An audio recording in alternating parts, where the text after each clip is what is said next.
to Sensational Adelaide 500. You saw Mike Conway there taking the hard way as opposed to the highway. Russell Ingall right now, our race leader. Craig Lowndes within 15 seconds of him in 5th place after starting from the back of the grid. Other big movers have been Wayne Gardner and, of course, backwards, Garth Tander, unfortunately, down to 9th. Jason Bargwanna has moved ahead of him into 8th position.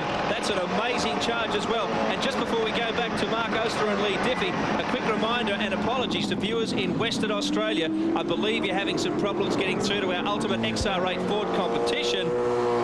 Keep trying, because there has been a technical fault. We are working on it right now. Barry Sheen, Mark Oster, Lee Diffie. This is just an awesome event. Bargwanna has come from 32nd to 8th. The Valvoline Cummins Commodore driver is going brilliantly. So too is the Wins Commodore of Greg Murphy.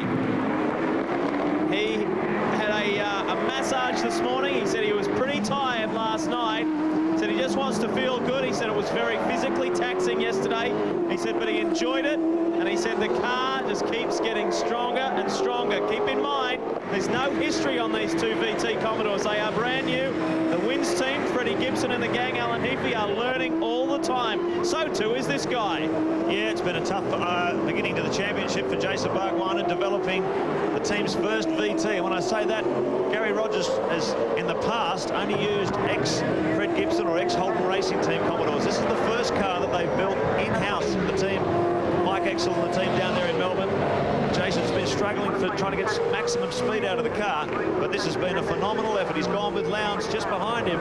Started right from the back of the grid. I think it was, what position did he start? 32nd. Third position. And now he finds himself right up there in 8th. Another unbelievable effort. Yeah, he was very disillusioned and disappointed yesterday when he was as high as 10, had done both of his stops, and then the car, as you heard him say, they had a flywheel problem late yesterday, and that put them right out of the race. He didn't do many laps yesterday at all, but it's not too late for him today. This is leg 2. It still all counts, and the Valvoline driver can stand on the podium where we've seen him before. The happy little guy from Melbourne, originally from Sydney, works for Gary Rogers' dealership in Melbourne.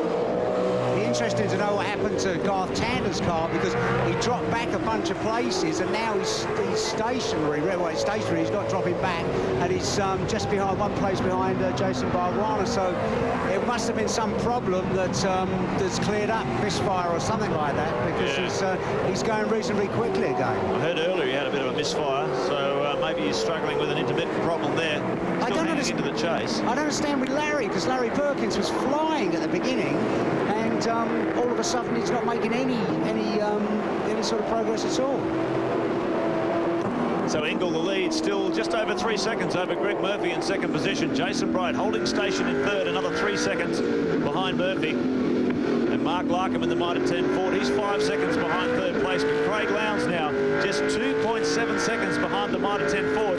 Lowndes will soon be challenging for 4th position. And Gardner's up to 11. That's good going. It is, considering he started right from the back of the grid with Lowndes. Here he is, the man who's saying goodbye, the record holder of 5 Australian Touring Car Championships. He said, just not that long ago, he said if anyone can overtake that record, he would love to see Lowndes do it. He said he has seen that guy develop and mature so quickly, and Lowndes has got a perfect 2 from 2.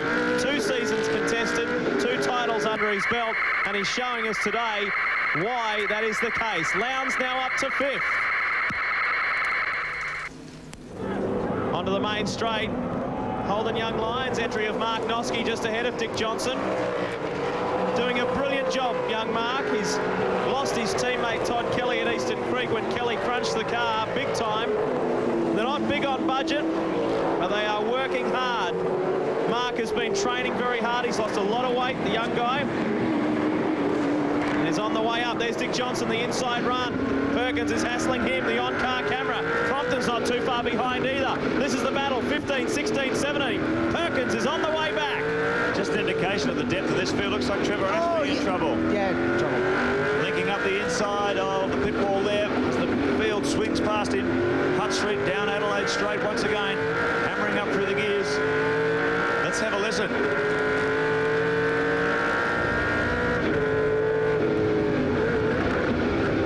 Oh, look at the ref count on the right-hand side.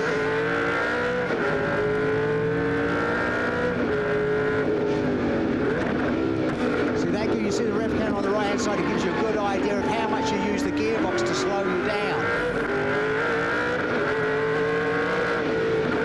These drivers have to be pretty careful too, Baz, because the rev limiter only works when the engine's under load. It's very easy to buzz an engine on a down change. I was going to say, if the engine builder's watching this, he'll be gritting his teeth. Well, by the end of the 2 legs, by the end of the 500 kilometres, they've done some 3,000 odd gear changes. And Craig Lowndes said he felt great when he got out of the car yesterday, except he had a sore left hand. The middle of his hand was hurting from the gear knob. Yeah, well, they said it was going to be a torture test, and so it's proved. Tremendously hard battle, I should say, for anyone who completes this distance. 156 laps, 78 laps completed yesterday. They're starting the second leg today. And boy, there's going to be some very tired and weary competitors by the time the checkered flag falls on this one. Have a look at the group ahead of this. This is very interesting because you've got Tander, McDougall, Gardner, Richards and Noske all bunched up. Look at them, there they are. Nose to tail, and then you've got Johnson only a couple of car lengths back. You couldn't ask for them to be any closer. And look who's on the back of this group. Here comes the Kiwi, Paul Radisich. Yeah, you were going to say earlier on, Mark, the depth, the quality of the field. I mean, if you look at this, it's just quite incredible, isn't it? It's just incredible when you look back at the cars outside the top 10. Yeah, I know. Wayne Gardner, Stephen Richards, Dick Johnson, Larry Perkins, Crompton, Radisich, Longhurst. It just goes on and on. It's a whole list of stars, and they're outside the top 10. Crompton allowing Radisich to move through on the inside, not contesting that battle. This is invaluable driving experience for young Mark Noske. Imagine being stuck in the middle. This guy's come out of Formula Ford and Formula Holden. They've said, here, jump in. He's done a little bit of work with the Holden Young Lions, and he drove for HRT last year in the Enduros with Greg Murphy. He's caught in the middle of a pack with Paul Radisich, Dick Johnson, Wayne Gardner. Some pretty heavy customers there. Paul Radisich on the Bridgestone driver profile. He's only had one Australian Touring Car Championship start, or Shell Championship Series start before this at Eastern Creek. This is the second round. So he's a new boy in terms of V8 Supercar competition in the Shell Series. Oh, look at this. It's getting really tight around here. Radisich trying to find a way through this gaggle of cars. It's like Pitt Street on a Friday afternoon. Well, Wayne Gardner has done very well because he has got past Garth Tander, so he moves up one position better. So by rights, Gardner should be in around 11th position. They've made that move after they've gone past our timing monitor, past our beam, so where it trips up our timing monitor here in the computer, in the commentary box. They come down the Adelaide straight. Radisich moves up another position, takes Perkins. Beautiful run out of Hutt Street onto Adelaide Straight. And now he's right behind the team boss, Dick Johnson. This is what I was talking about. Mark Larkham in 4th position, coming under fire for Craig Lowndes. We've watched the whole driver closing the gap over the last few laps, and there he is, right on his bumper. Larkham has been consistent this weekend, and while we watch some great four-wheeled action at the moment, don't forget, next weekend from Phillip Island is the World Superbikes Round 2. Corsa and Goddard doing their best, and also the first round for the World Motorcycle Championship. Doohan, young Anthony West in the 250s as well, and also Mark Willis makes his 500cc debut. That's from the new track in Malaysia. You'll catch that on your Home of Motorsport Network 10, but we're staying with Mark Larkham and Craig Lowndes. This is the battle for 4th spot. Well, this has been a fantastic comeback drive. I say a comeback because you've just joined us. Craig Lowndes penalised for some infringements yesterday. Had to start off the back of the grid. He's coming, we'll look up the inside on the approach to the chicane. Back a few gears. And there's the heart rate of Mark Larkham. It's an indication. Peak rate 220. In the heat of battle, sitting inside a sauna, his heart rate's around about 149, 150. Lowndes has gone up the inside, has he? No, he is offside. Yes. Side by side as they come down toward the pitch straight once again. Lowndes on the outside. The Mitre 10 Ford on the inside. Mark Larkham not prepared to give any room. And Lowndes applying plenty of pressure. That's the long way round there. Here they come up to 5th gear. Look at the heart rate rise. Now it drops a little. So Larkham was under siege there. It went up about 7 beats per minute. Now onto the main straight. Let's see what happens here as they charge down the main straight towards the centre chicane. Lowndes is setting up for an inside run. Has it got the horsepower? Yes. Lowndes has got him. Yeah, the inside run through the centre chicane. Lowndes is up now, and listen to the crowd roar. The grandstand crowd in front of the commentary box on pit straight has absolutely erupted, as they did yesterday when this man brought it home in first position. There's no shortage of support for the Holden young gun. who just takes the Mitre 10 forward. He moves up to 4th position. He's only got Bright, Murphy and Ingle ahead of him. Word from the pits is Longhurst has got power steering problems. So the Castrol Ford driver drifting back through the field. He has dropped down to the top 10 and problems there. Radicic is continuing his charge. He is now up into 12th position. Here's a replay, the Shell Helix replay, Dougal McDougall. Well, we're just putting wraps on the Formula Ford. Oh, the DJ. Making an appearance here. Formula Ford experienced pilot, the single-seaters, having his first run in the V8 Supercar Championship this year, has been showing tremendous speed. Caught out there on the back part of the circuit. Meanwhile, we're continuing to watch the progress of this young man, Craig Lowndes, as he leaves Mark Larkham in the Mitre 10 XR8 in his dust and hunts down Jason Bright. Well, you feel sorry for Dougal there because there's so many blind corners on this track. You don't know when to spin it around and get going again, because that's what brought Gardner unstuck yesterday with John Briggs. Well, exactly that. You know, as long as you're not doing donuts for the punters sort of thing, it's yeah, very, very difficult. There's our leader, I should say, Russell Ingle. He's 5 seconds ahead of Greg Murphy in the Wins Commodore in 2nd position. Jason Bright a further 5 seconds behind Murphy, and then Craig Lowndes 3.5 seconds behind Bright. So a lot of room to make up. Our spies in the pits, Mark, tell us that plenty of chat in the Perkins garage. So whether we'll see Russell Ingle come in soon, we'll wait and see. 105 at the 156 lap enduro here on the streets of Adelaide. This is the Sensational Adelaide 500, and it has been just that. There's the gap back to 2nd. There's Greg Murphy in the Wins Commodore. This would be encouraging for Fred Gibson and team manager Alan Heafy, formerly with Wayne Gardner Racing. It's been a difficult year last year with the Wins outfit, but they're looking good with 2 brand new VTs. And Murphy is sitting in 2nd behind Ingle. We go back to 3rd is Jason Bright holding steady. Lowndes continues the charge from dead last to 4th. Larkham, Bow, Faulkner. Now we've got Garth Tander who's pulled off to the side of the track. That is hard luck for him. We'll catch that after this break.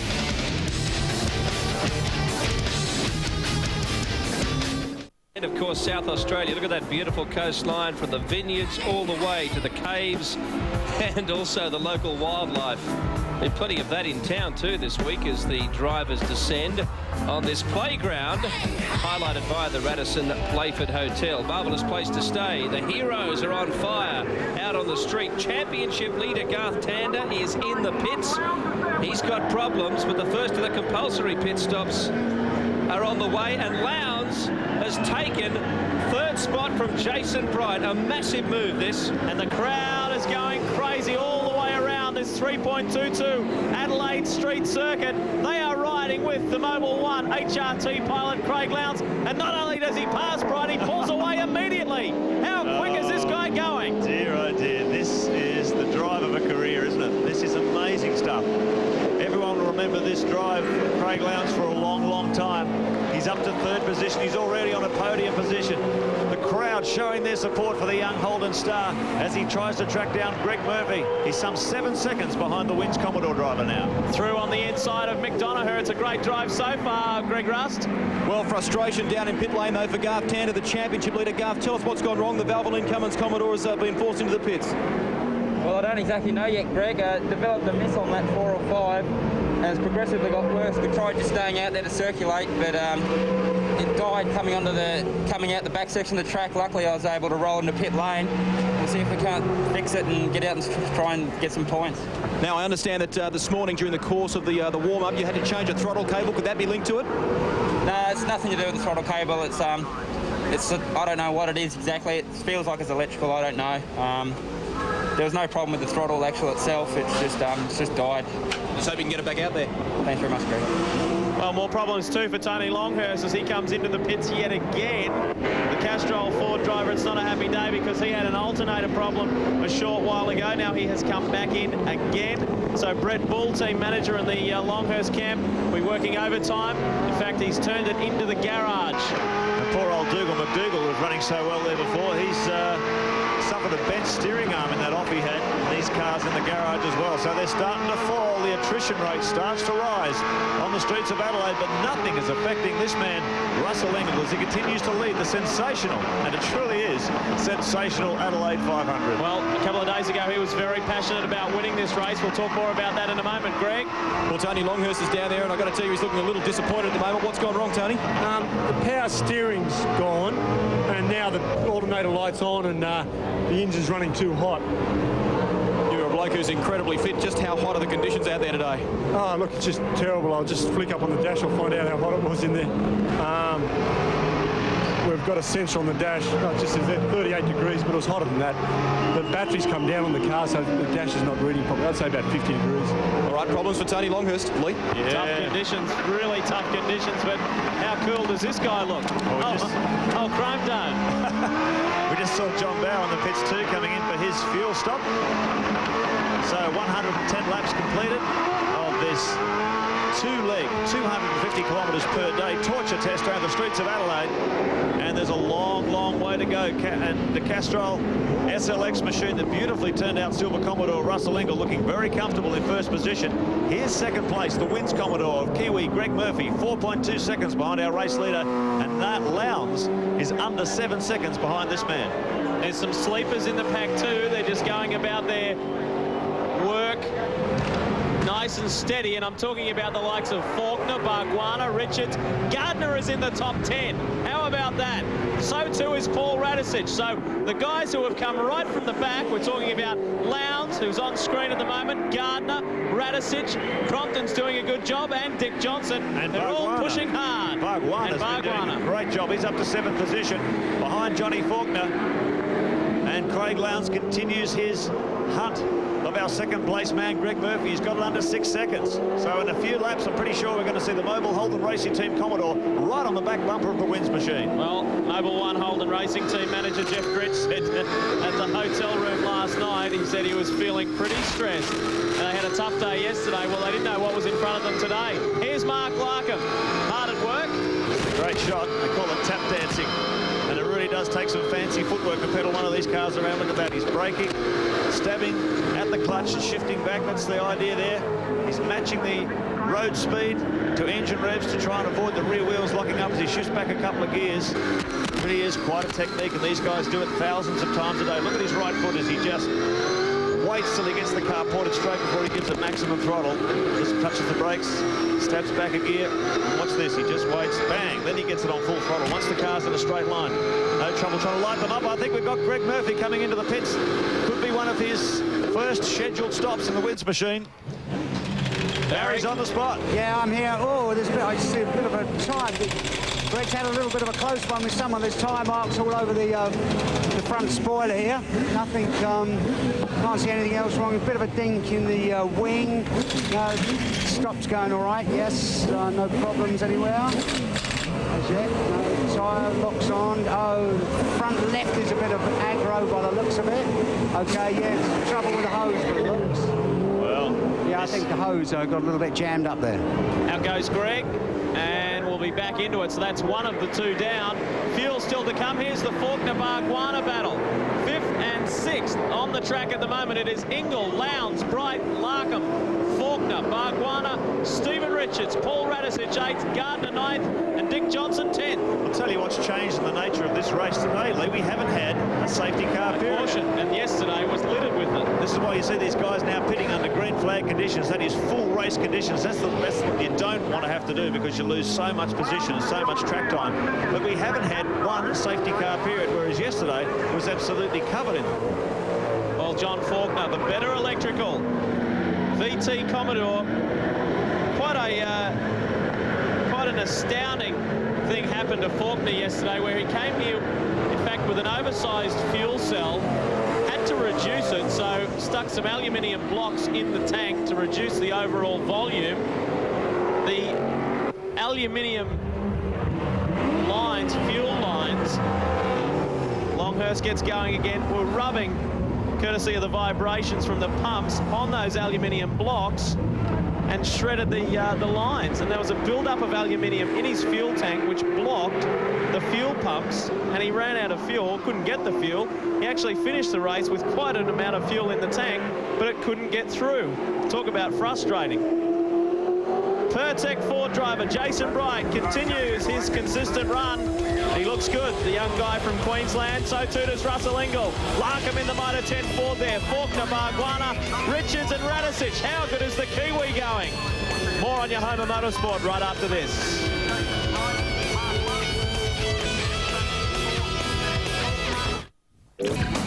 200 championship points on offer today when they tore away from the start line. Conspicuous in his absence was Craig Lowndes at the back, penalised his 100 points from yesterday. So too Cameron McLean, a stop-go penalty on the first lap from an incident arising out of yesterday's event. Romano hits Radicic early. A lot of traffic jam there. Wayne Gardner was also affected there. Romano out of the race. Russell Ingall passes Garth Tander to take control of second spot. Mick Donoher in little trouble. One of the top performing privateers from the first 250 kilometres has a little trouble today. Craig Lowndes on the charge, racing door to door with Stephen Richards. Remarkable stuff as he heads his way up to the front of the field. As we go into compulsory pit stops, the race leader at that time, Glenn Seaton, ran wide, had a brake problem, went into the pits. He's dropped back a lot of places and is trying to pick his way through now. Thomas Bazira also spinning and losing a lot of hard-fought positions. But the new leader at that time, Russell Ingall, forging a path, but has recently pitted. Scaife spinning as well. Tough weekend for Craig Lowndes' teammate, and marvellous driving there. Dougal McDougall avoiding what could have been a major problem. Cameron McLean still in the wars, also spinning. Looking back from Mark Larkham's car, we're into compulsory pit stops here. Craig Lowndes is the race leader from Jason Bright and Larkham, Faulkner, Bargwanna, Richards, Ingall, Noski, Murphy and Crompton. That's your top 10.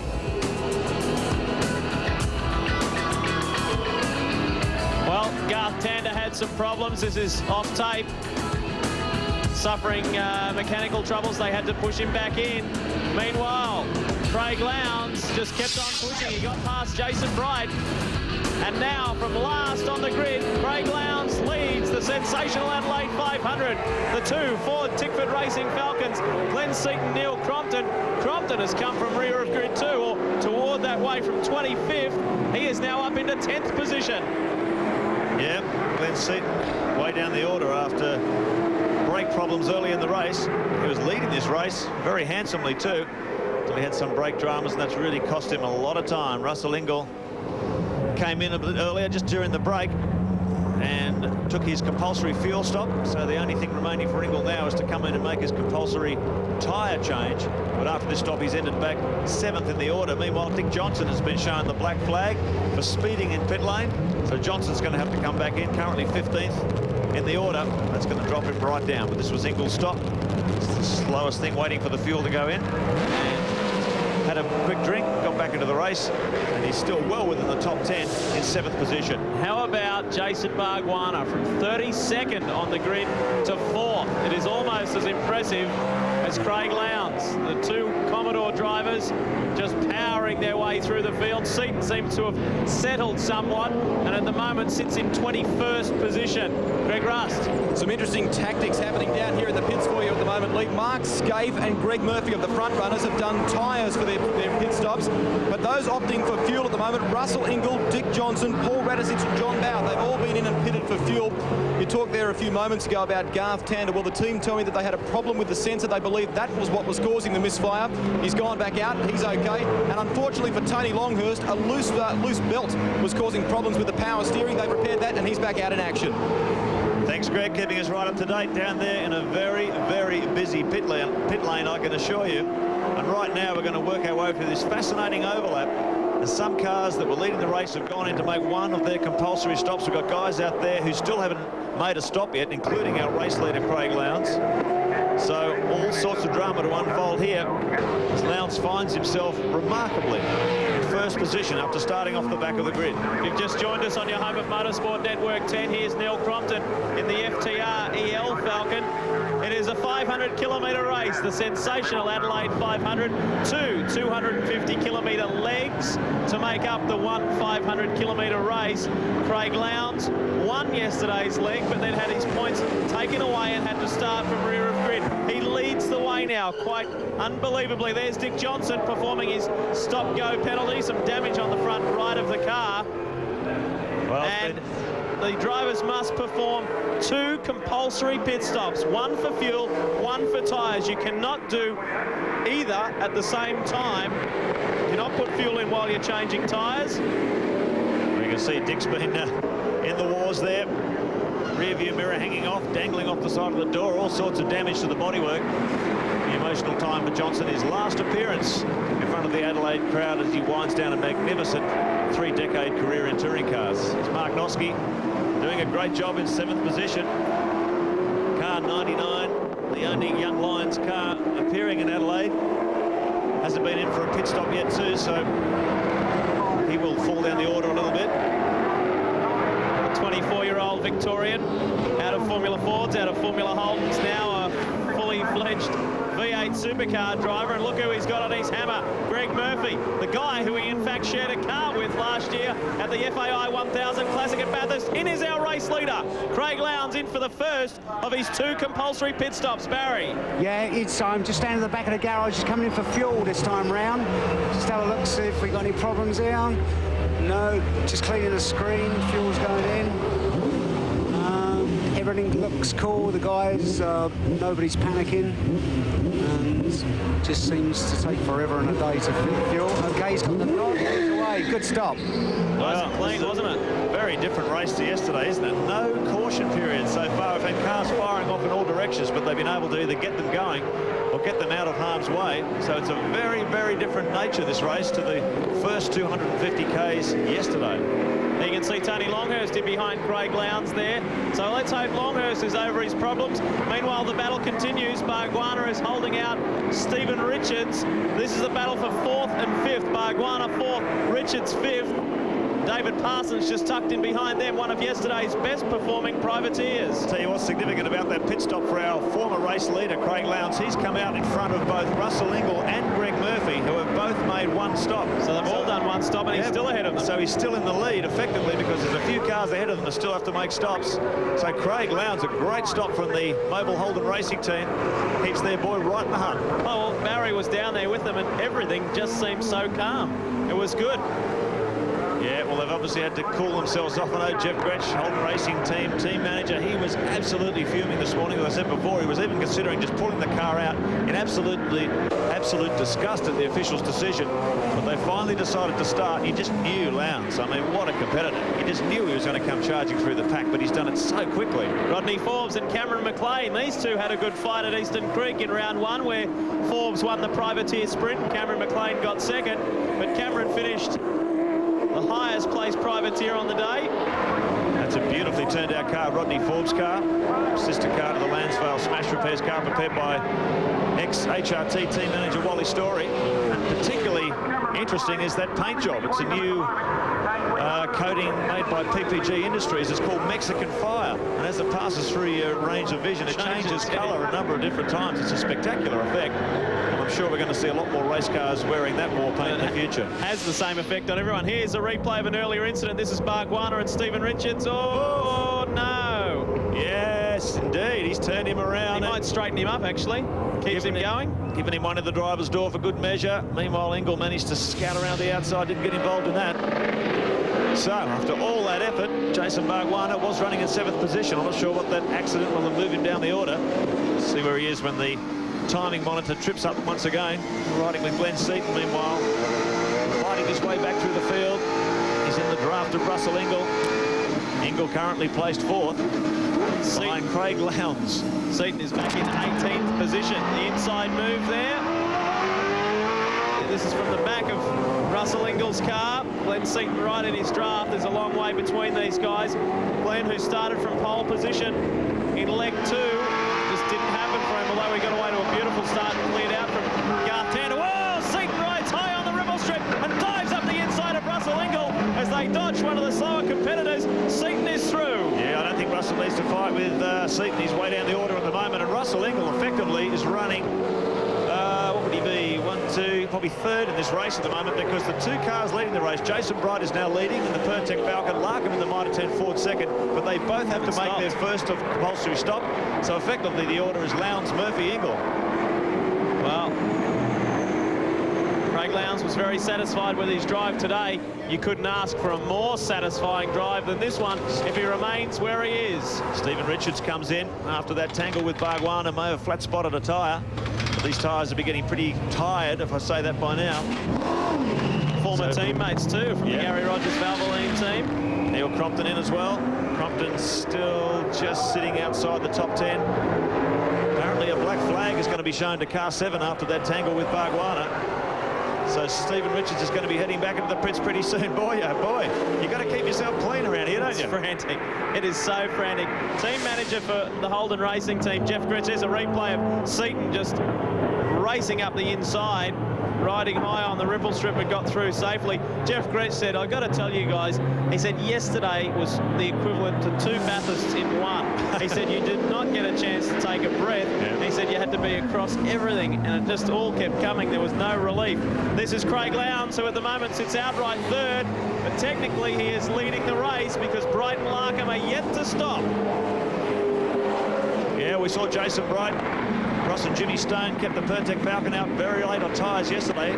Lap 71 as Craig Lowndes threads his way through the traffic. Greg Rust? Well, I'm down in the John Faulkner pit at the moment, Mark, and I can tell you he is looking very worse for wear. He came in for his pit stop around about a lap ago now. The team took 55 seconds to do the stop just for tyres, and at the time he poured a whole heap of water down the inside of his driving suit. He looked incredibly dehydrated.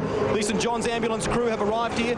Faulkner's got himself out of the car, and I tell you what, he is looking very second-hand at the moment. The poor guy looking extremely tired and very worn out. The conditions here at Adelaide very warm this weekend, and Mark, maybe they're starting to take their toll. Yeah, I think so, Greg. It's they were warning about this. They want to pull the shutters down because John's in a bit of a bad way there. But the massive cabin temperatures, probably in excess of 60 degrees Celsius inside these cars. These drivers are losing litres and litres of fluid just through sheer perspiration and physical effort. It is very, very tough. Anyone try and tell you that motorsport isn't a sport, you have to laugh at them. This is very physically demanding. Fast part of the section here of the track here. 5th gear, they're up near 200 kilometres an hour, then right back hard on the brakes for a 2nd gear corner onto the main straight. Barry. Yeah, Jason Bright's pit. Routine stop, no problem. Jason's having a bit of a drink. Yeah, good stop. No aggro, no nothing. Perfect. Okay, Jason Bright rejoins, was leading the race for a few laps there. And of course, that stop moves Mark Larkham now up into the lead, but the Mitre 10 Ford will be due for its first of 2 compulsory stops, which will then, you will find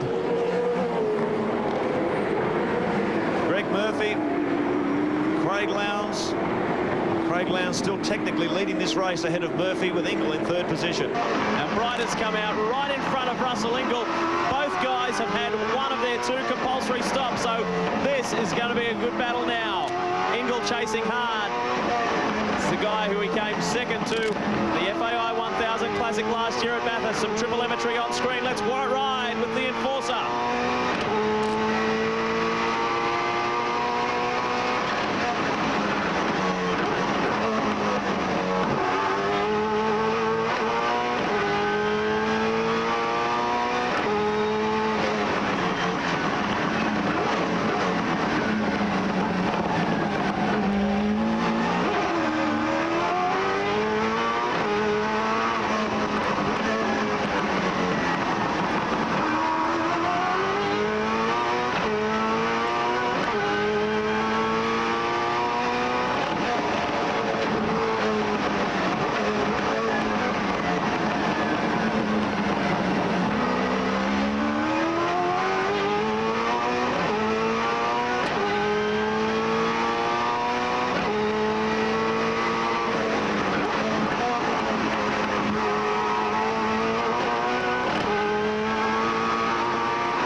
Adelaide 500 in front of his home crowd. And you know why the eyes are on too? That's the battle for third position outright, really.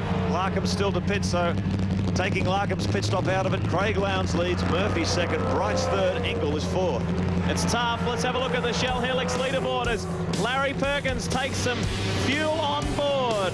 Noski is going very well in the Holden Young Lions car in 6th, Bargwanna 7th, and Bow in the Cat Ford is 8th. Neil Crompton continues his charge in 12th. Stephen Richards, after the black flag, is 14th.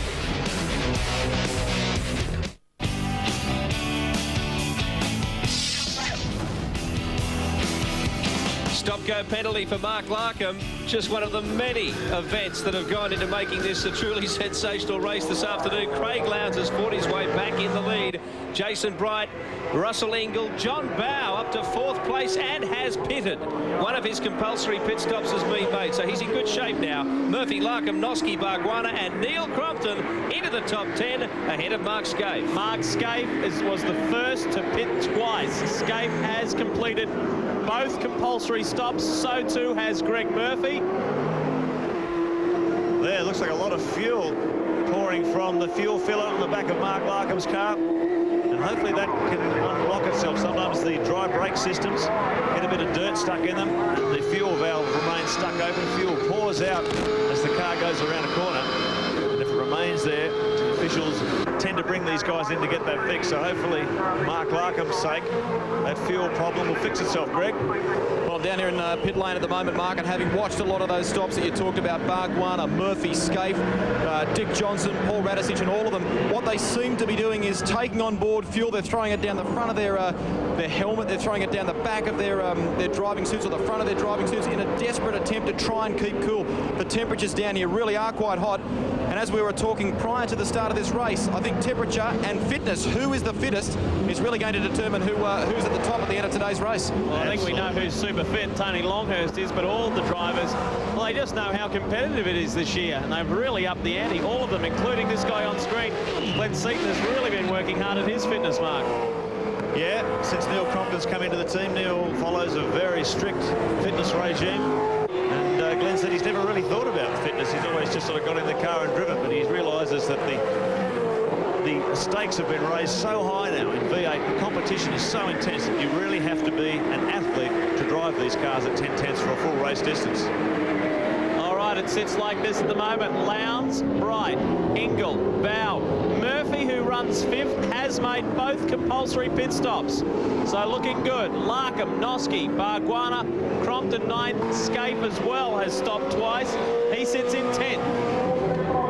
Yeah, well, Greg Murphy's looking pretty strong at the moment. Scaife back in 10th position, Murphy in 5th. 26 laps remaining, and the Wins Commodore driver has made his 2 stops. So sitting back there in 5th position, just waiting to see how the rest of these stops fall. And here comes Jason Bright, our 3rd place man, in for his 2nd compulsory stop. He'll take on fresh rubber. Barry? Yeah, there's no problems. Mark's just having a drink. And just looking, no panic going on, nothing untoward.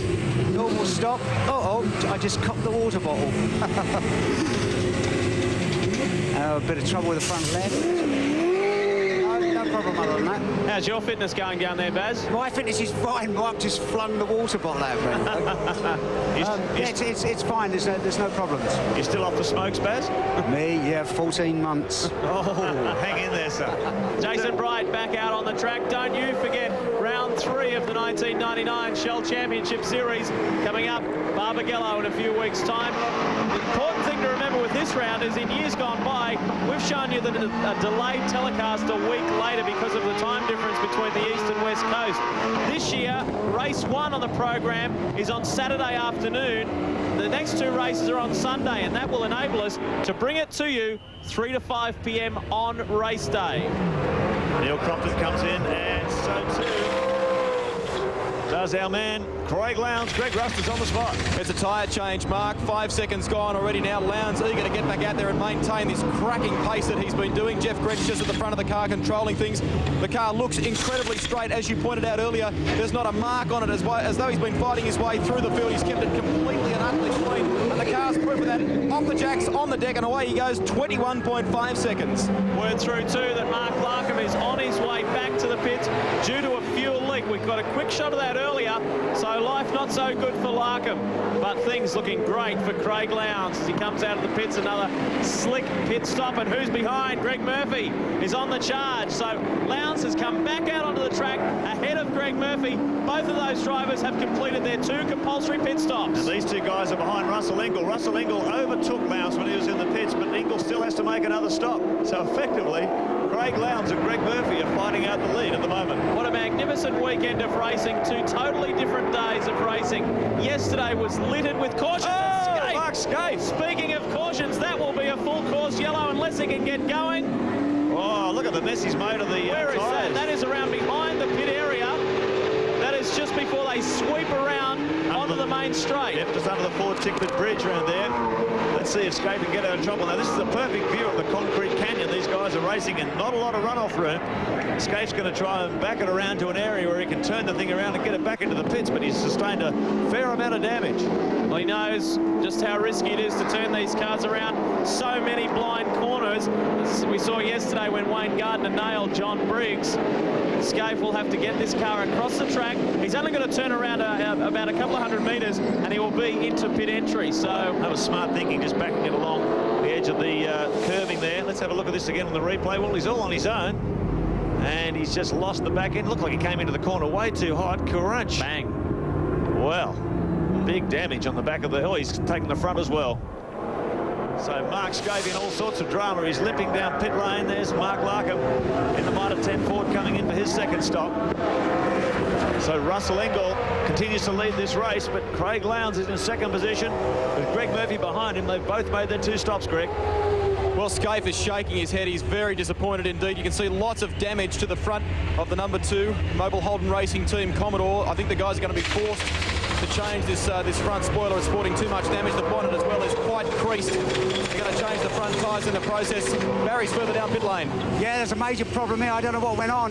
Mark Larkham came in to change tyres, and then all of a sudden it was decided not to, then to, and basically he was halfway away from his pit, and they pushed him back a bit, and I don't know, it was just a complete casino.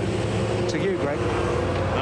The team are still working on this car, Barry, and I can tell you at the same time, poor old Neil Crompton's come in, and the FTR team are diving on the front brakes. Neil came in just a few moments ago for a complete tyre stop, and it looks as though he may have brake problems on this car. They're going to change the pads, can you believe it, in the front of the older model EL Falcon. We've got Russell Ingall coming into the pits too. He's just coming in for his final stop. There he is on camera in the Castrol SLX Commodore. He was our race leader. We're waiting to see whether Craig Lowndes will indeed go into the lead while Ingall's sitting in the pits. And there he goes. So Craig Lowndes goes through to the lead of the Sensational Adelaide 500. Quick shot there, Mark Skaife getting out of the number 2 Mobile Holden Racing Team. But here is your new race leader. Ingall was the leader. Ingall in the pits, fulfilling his commitment to that 2nd compulsory pit stop. Lowndes continues this charge as Ingall is done. Now up into second position comes John Bowe in the Caterpillar Racing Ford. But keep in mind, John Bowe still has to make his second of 2 stops. So at the moment, Murphy is up to second position. So the order on the track at the moment, and there's Mark Skaife, his wife Belinda, and he'll be very, very disappointed at the result of that.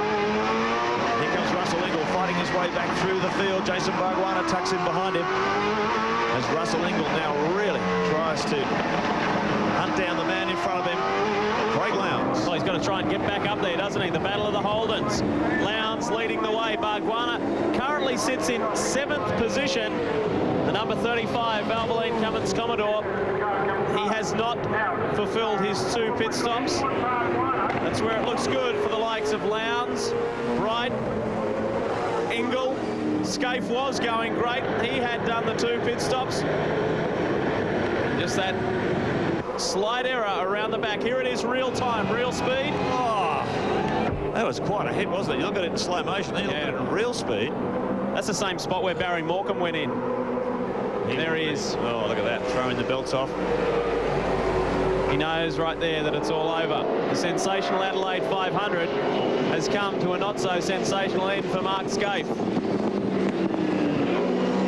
Well, the order's changing with this rash of pit stops all over the place. Craig Lowndes continuing to lead. Greg Murphy in second position. I think Greg has just displaced John Bowe in the Caterpillar Falcon.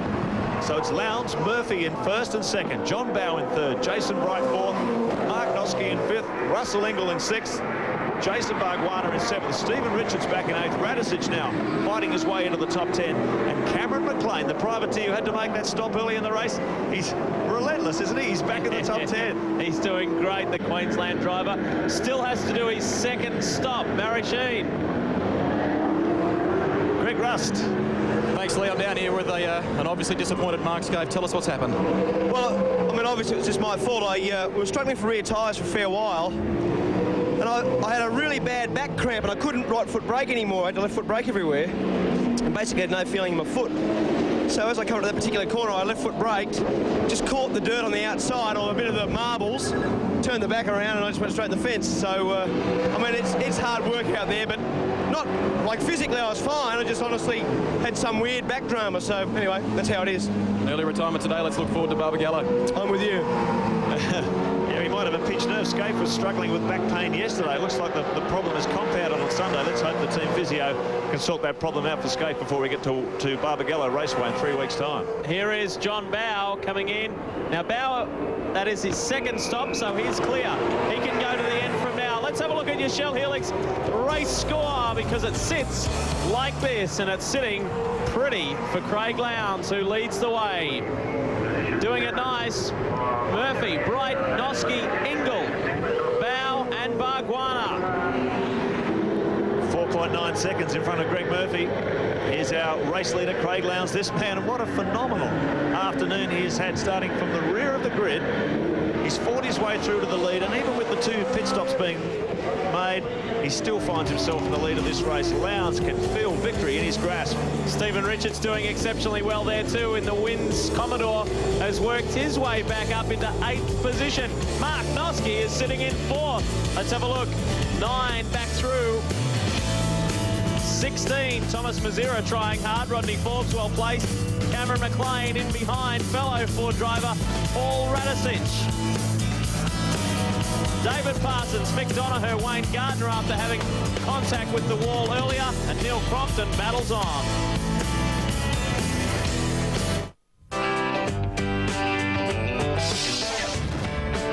Beautiful view from the Whitman's lightship, but not so much for Mark Larker, because down on pit lane he will be able to look up at the Whitman's chocolate lightship and lots of other things, anything but the road. He's saying goodbye. Tony Longhurst is gone. Well, problems scattered right throughout today for the Queensland-based driver, the Castrol Ford, and we heard him, he had an alternator problem yesterday. He had an accelerator problem as Radicic comes into the pits. Just repeating that it is all over for Mark Larkham too. During the break, he came into the pits. Problem yet to reach us here in the commentary box, but we saw him having a fuel leakage problem. Looks like it's all over for Radicic too. They're dropping like flies. This place is really wearing them down. Less than 20 laps to go. Craig Lowndes, our race leader. Greg Murphy, some 7.5 seconds behind in the wins Commodore. Jason Bright in third in the Ford, and Russell Ingall. Oh, look at this. Bargwanna and Bowe. Now, Bowe had made both his stops, but he has been struggling with some sort of fuel pressure problem in the car. Apparently the same drama they had yesterday, so he's soldiering on. The Cat car certainly has the speed, but he's not battling with a few of these dramas. Well, and I think Paul Radicic, oh, look at that. He is severely dehydrated, yeah. John Faulkner suffered from dehydration. Looks, Greg Russ, like Paul Radicic is suffering the same fate. Mark, that is the second to go for the day. I can tell you that Faulkner has gone to the medical centre. They put ice on him in a desperate attempt to try and bring his temperature down, and the team tell me here that Radicic is crook, so he's out of the car. They poured water all over him during the course of one of the pit stops. It obviously hasn't done the job, and Paul is not looking too good right now. Dean Orr, team manager for DJR, he was there, one of the guys carrying Radicic out to the back. Here's the Shell Helix replay. Bow, bang, right into the back of Jason Bargwanna. Well, apparently Bow is struggling with, he's losing fuel, apparently, the word from the pits. It's a bit confusing, the message we're getting from the pits. We heard fuel pressure earlier, now he might be losing fuel, but he's having some sort of fuel drama. Rodney Forbes too, locks up and off into the gravel trap. That's just down beyond the Ford Tickford Racing Bridge. Tough left hand of the bridge back toward pit straight. You saw the, oh there you are, he is losing fuel too. Out of the dry brake nozzle at the top of the fuel tank. John Bow, yeah, they're going to bring him in if he's got fuel pumping out like that. There's a real risk when you see that fuel mist spraying around, plus the raw flame from the exhaust. Yeah, there's a real fuel risk there. Mark Noske, I should say. Mark Noske has come into the pits as well, a young guy who is going so well. He was 5th when he came into the pits. Now let's see, Noske has completed both stops. Greg? Well, we're down here at the CAT team, Lee. They're changing the tyres on John Bow's car. Now, we saw that telltale smoke coming from the back of the car a moment ago. The team are working on that back area. We'll try and get around and see exactly what they're doing for you. Yeah, and it looks as though one of the seals may be playing up. They're trying to clean it out and make sure that it won't continue to leak. So Bow, time now been going 25 seconds. They've done the tyres. And this is a real disappointment for JB. Yeah, the car showing good speed, but just niggling little reliability problems at the moment with the Caterpillar Falcon. I'm sure the quality of this team, they'll get that sorted out. It's early days yet for Cat Racing. Expect these guys to be a strong force as the season progresses. A few ex-Dick Johnson Racing crew members involved in the Caterpillar Ford project, Steve Renshaw and also Les Laidlaw, team manager. Here's Rodney Forbes behind Bow after his little skirmish at Scaife Corner, where Scaife went off. Also the same spot, Barry Morecambe ended his Adelaide 500 campaign yesterday. But Bow, gee, it's been a great effort from this team. They started from ground up in Perth and they've had tremendous support from the West, and they're hoping to debut their new AU XR8 Falcon at the Barbagallo round in 3 weeks' time. So that will be huge. Perth had a real great interest, I should say, in Garth Tander.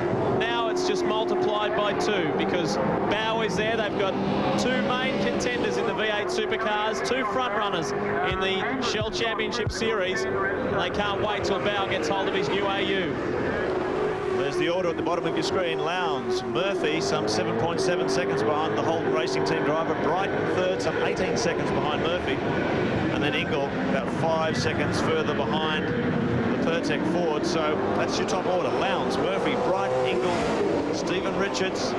It's a tremendously tight tussle, and it's still a long way from home. Word through as John Bow has been black flagged. Not surprised to hear that because he just punted Bargwanna, whether he meant it or not. Now he's going to come in as Larry Perkins wraps him up. So on consecutive laps, Bow comes into the pits. This is to perform a stop-go penalty. Yeah, and we hear too that Paul Radicic, you saw the dramatic scenes of him being lifted out of the Shell 18 Ford. He has actually been taken to hospital, suffering severe dehydration. So it's just an indication of how tough this place is. You cannot underestimate the importance of hydrating under these conditions. We talk about it all the time at Bathurst, especially on a fine day at Bathurst, where temperatures inside the car, Thomas Mazira's got problems. The temperatures inside the car reach 50 degrees Celsius. And these guys are sitting in here. There's no driver changes. They're going flat out for 250 kilometres. They did it yesterday. They'd be tired enough from yesterday as it is. They had to back up and do it all again today. And today here in Adelaide is actually much hotter than yesterday. Smoke pouring from the back of the Densatron Plus Black Commodore. This is a tough ride for Thomas Mazira. Not doing the season on a lot of bucks. I've seen Thomas already with the overalls on, working on the car himself. He's really down to a minimal crew, and unfortunately, he's got some mechanical dramas as well. And he comes. He tries so hard, Thomas. When that happened, he was sitting in 13th outright, which is a brilliant effort. They try so hard. All right, let's update you. This is your Shell Helix race score. It is Craig Lowndes. He said, okay, you can take your 100 points off me for yesterday, but I'm going to get 200 back today. Greg Murphy in second, Bright in third, Ingle, Richards, Noske, Perkins and Cameron McLean. Glenn Seaton, John Bow, Jason Bargwanna, Dick Johnson, Thomas Mazira, Mick Donoghue, Neil Crompton and Wayne Gardner still hanging on. Noske and McLean are the standouts there. Parsons, Forbes, Smurton, Dolman, Radicic, of course, is not in good shape.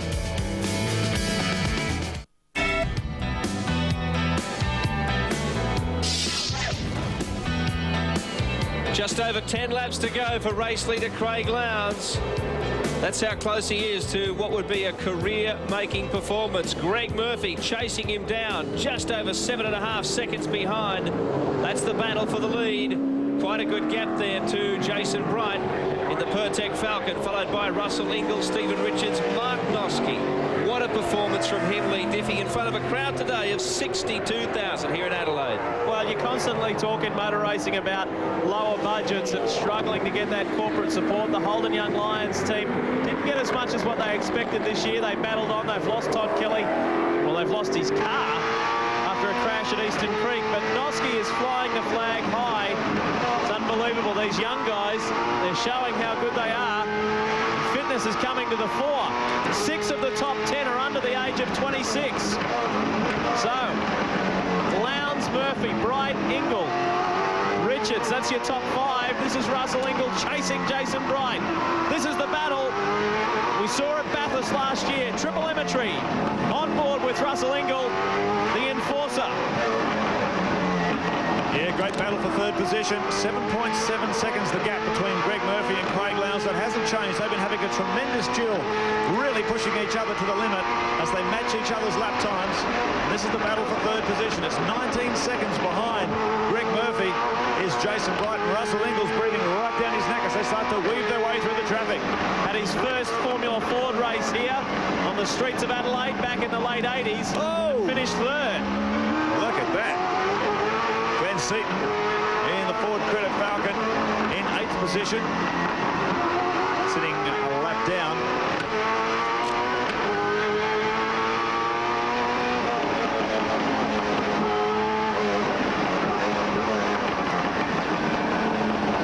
Glenn Seaton heading into the pits. That is for tyres. His second compulsory pit stop. So Seaton at that stage was running 8th. Must get those new tyres on. Greg Rust. Well, I'm at the other end of pit lane with David Siegel from the Dick Johnson Shell Helix Racing team. Tell us what the latest is on Paul Radicic. Greg, unfortunately, he's not feeling very well, and he's stopped, and we've had the medical people here to have a look at him. He's suffering a bit from the heat. I guess this is his first long-distance race in Australia in these sort of conditions, and also he's been complaining about the fumes from the other cars, so he's not feeling very well. They're just checking him over at the medical centre. We believe he'll be fine. All right, the other question is, how is the other driver in the team? How's Dick coping with it all? Dick's a tough old boy. He's done this a few times, and he's pretty good. It's just one of those things. I think it's the combination of the heat, the fumes. It's been a hard day for Paul. Yeah, the fumes are a problem. I can remember John Bauer with a very, very elaborate helmet set up when he drove for DJR. Had a big NACA scoop set into the back window. He had a hose running through his helmet through a big filter system. These drivers are very much affected by these exhaust fumes, which can become quite extreme.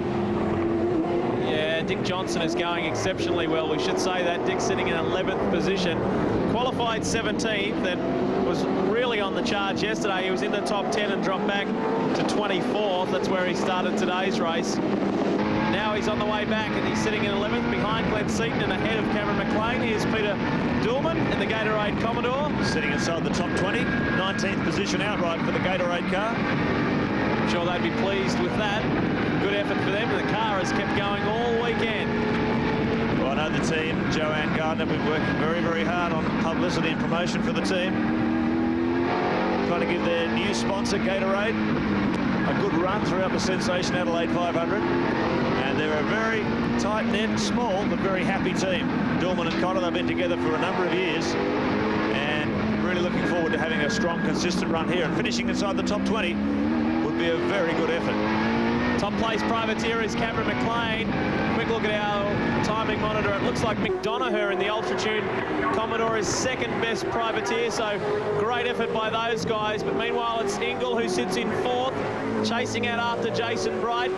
Murphy and Lowndes at the top, though. Murphy in the Winds Commodore second. Lowndes leading the way. I tell you what, Alan Heafy, team manager of the Winds Commodore outfit, and Fred Gibson, team owner, they must be so pleased they have got 2 cars in the top 5.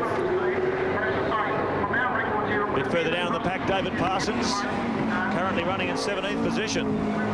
Good performance from the privateers.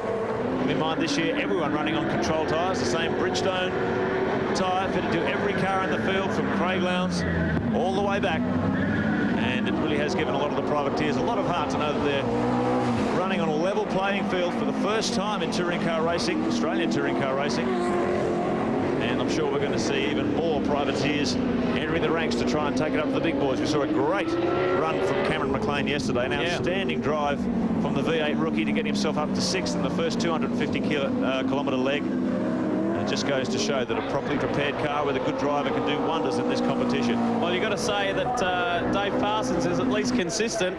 He got from, well, where was it? He did extremely well yesterday, 31st to 17th yesterday. That's where he started today's leg, and that's where he's remained. So good work, and it's good to see the cars keep on going.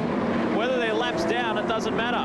This is a good sign for the rest of the year for those guys. I just can't believe the changing nature of this race. It's quite incredible. We haven't had one yellow flag caution period. Seen plenty of cars go off. Alan Heath on screen. You might remember Alan, he was involved in that huge crash on top of the mountain at the FAI 1000 Classic at Bathurst last November. Alan's back. The West Terrace 4x4 Falcon. Yeah, well, it was a shame in that accident. He actually rode off the Alan Moffat built car. They are actually fixing it, but it's a huge job ahead of them. This is actually the ex-Alan Jones Komatsu Ford that ran at Bathurst last year. So a lot of the top cars changing hands amongst the privateer ranks, and they do change hands for not a lot of money, relatively. On the main straight comes Heath. Whoa, plenty of smoke there. Someone's either gone off and brought that dust on or dumped something. 6 laps remaining for our race leader, Craig Lowndes. The gap, 6.3 seconds to Greg Murphy. These two have really been slogging it out. This is survival of the fittest between the two youngsters, Lowndes and Murphy. Former teammates, of course, that won Bathurst at Sandown together with the Holden Racing team. And they are tremendous competitors, real tigers. They're going to take this one right down to the wire. But Lowndes has been able to defend magnificently. Murphy just hasn't been able to bite into that cushion. What do you reckon Lowndes will say to the officials after the end of the race if he stays where he is? Cop that. You can penalise me as much as you like. Take 200, take 100 and I'll take 200. Yeah. He lost his 100 points. If you're wondering what we're talking about, Lowndes was excluded for a couple of incidents yesterday and lost his 100 points, his 100 championship points that he earned yesterday. 200 points up for grabs today, and he is certainly looking great for that. 6.3 seconds he has over Greg Murphy in the Wins Commodore. Then back to Jason Bright in the Pertec Ford. Just 5 laps remaining of the Sensational Adelaide 500. Local driver Chris Smurden on screen. Challenge Motorsport Commodore, local driver Chris Smurden. Runs in a few rounds, has been quite a regular competitor, in fact, in the Shell Series over the years. And this turns out a nicely prepared car. It's been quite a strong competitor in the privateer ranks at Bathurst over the last few years too, particularly in the V8 only championship. And looking for a strong result here this afternoon. Just running back there in 17th position. Well within the top 20. And at this level of competition, privateers really coming on strong at the important part of the day. And here he is, our race leader. I guess we can't say it enough times. From last to first, what a story. Behind the reigning V8 Supercar champ. He is attempting 3 titles from 3 seasons contested. He is following this young guy, the 24-year-old Mark Noske, in the Holden Young Lions car. Lowndes, the car looks great. It has been faultless. The team have done a terrific job. Rob Starr, who runs this car, and the boys. But Lowndes drifts a little wide onto the main straight. No problems at all. Just 4 laps to run for the kid. Well, they really are displaying their technical excellence, this team. And many thought, hoped, I should say, that when V8s went onto a control tyre in 1999, the field would close up. Well, Holden Racing team had other ideas. They're just showing how much technical support you have to have in terms of your suspension development, your aerodynamic development, your engine development, transmission. Every component in this car finely honed. When you've got the budget and the personnel, the manpower and the hours to do it, you end up winning a lot of races. As our old mate Alan Moffat once said, the harder you work, the luckier you get. Well, I tell you what, we must pay tribute to the Wins Commodores, because while we're singing the praises of the Mobil 1 HRT Commodore of Craig Lowndes, those 2 Wins cars haven't had any testing between race meetings whatsoever. They just haven't had a chance. Greg Murphy's car and Stephen Richards' car, built from the ground up, brand new, Murphy is in second, Richards is in fifth position, and they have learned each time they go. Talking with Fred Gibson, team owner, yesterday, he said, we're starting from scratch each circuit we go to. We've got no data to work on. So we have a look at the casualties on the Bridgestone race update. Romano went very early, Kieran Brewer, Mike Imrie, Dougal McDougall. That was really sad for Dougal because he was well placed. And the list goes on. Radicic, who is not well. Faulkner, who's not well. I think the heat got to those guys. Conway, Longhurst and Scaife. Yeah, it's been a very, very tough day. We warned them about this, and it's particularly tough for Paul Radicic when you consider he does hail from this part of the globe, but he spent a lot of time last few years in England. It was very, very cold in the British Touring Car Championship. They're mostly racing in quite cool conditions, so I think the heat here must have been quite a shock to his system. Yeah, well, we go down pit side now with Barry. He's got someone very special with him. Natalie, are you nervous? Not far to go now. Yeah, we've only got a few more laps to go, so he's going very well, and I'm very, very proud of him. And what was he like before the race? Did he have the hump because they started him at the back? Actually, no, he was. There's something that in race meetings, I suppose, things happen and you really got to take it on the chin. So he was very, very good. He was quite relaxed, much more than what I expected. So I'm proud of him. He's done great. Well, everybody knows that Craig wouldn't knock anybody off. No, well, we hope not. I think in the last race he sort of had a few incidents, but I don't believe that he actually did it intentionally. So I suppose racing incidents, you can't really help that. So well, after his result today and the performance he's put on, you feel very, very proud at the end of the day. Absolutely, and I think the whole team is going to be very proud of him, and it's just something that it doesn't happen very regularly. So we've just got to really look at it and just think, you know, wow, really. Great, thanks a lot, Nat. Okay, Charles Barry, thank you. She is Natalie Lowndes, wife of Craig, who is 2 laps from taking out the inaugural Sensational Adelaide 500. Your Shell Helix race score, bottom of screen. Great drive for Greg Murphy. Plenty of fans watching this guy in New Zealand via TV3. We say hello to our New Zealand fans and viewers because this guy from Havelock North, the North Island of New Zealand, has driven absolutely brilliantly. I'll tell you what really impresses me too about the Gibson operation. I was talking to Freddie Gibson last year when he was really struggling. He said, well, I know we're not getting any TV coverage, but I don't expect TV coverage until we're worth. He just sat back and he said, until our car is competitive, I don't really expect any. Well, I'll tell you what, they're competitive on the streets of Adelaide. They're worth it now. Jason Bright in the Pertec Ford. He's going to have to concentrate because Russell Ingall isn't that far behind at all. They weave around the top end of the circuit in the dying moments of the Adelaide 500. There's Ingall and Bright as they enter the Adelaide Straight for the second last time. Down they go. Well, I wonder if Craig Lowndes has backed off just a little bit. 4.8 seconds the gap between himself and Murphy. He's really kept up the pressure throughout these last 19 laps to make sure that Murphy didn't bite into that safety cushion. But right now, Lowndes must be feeling a little bit confident. Or he's hit a little bit of lack traffic because that gap has dropped down to 4.8 seconds. But still, plenty of real estate between himself and Greg Murphy. These guys are just outstanding young drivers. 24-year-old Craig Lowndes, Bathurst under his belt. Greg Murphy, 26-year-old, Bathurst under his belt. Jason Bright, 25 years of age, Bathurst under his belt. All in the top 3. Outstanding talent with a huge future ahead. 5th place, Stephen Richards in the second, wins Commodore with just 1 lap to go. They're on their way home.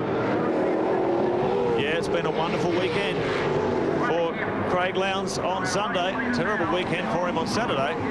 But I think he's come up trumps here, and the crowd, I'll tell you, this place is set to erupt. If Lowndes brings that car across the line to take line honours today, it's going to be a wonderful moment for Craig Lowndes at Australian Motorsport. Car immediately in front of Stephen Richards is the Coca-Cola Pennzoil Commodore of Wayne Gardner, and Wayne has done a great job too because it's been a pretty hard weekend. The car looked to be in awful condition yesterday when he crunched John Briggs.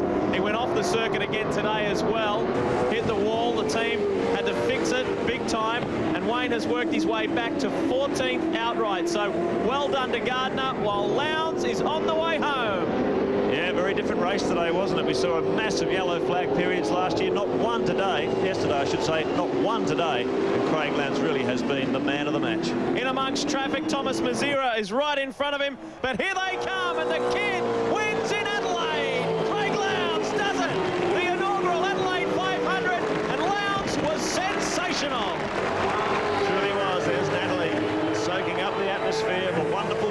Craig Lowndes. That was an unbelievable drive, last to first, on what is arguably the toughest race course in the country. And he really has proved what a champion driver he is. Under enormous pressure, he hasn't put one mark on the car. Greg Murphy comes home for second. The Pertec Ford of Jason Bright, as you saw, picking up a podium finish in third. But what a satisfying moment for Craig Lowndes and his whole team, who just did a marvellous job. Barry Sheen is in pit lane with team manager Jeff Gretsch. Jeff Gretsch, are you a happy chappy now? Oh. Yeah, no, I am. It's just fantastic, absolutely. I mean, to start at the back of the grid, and the guys, we worked a strategy. Didn't look like there was any pace cars.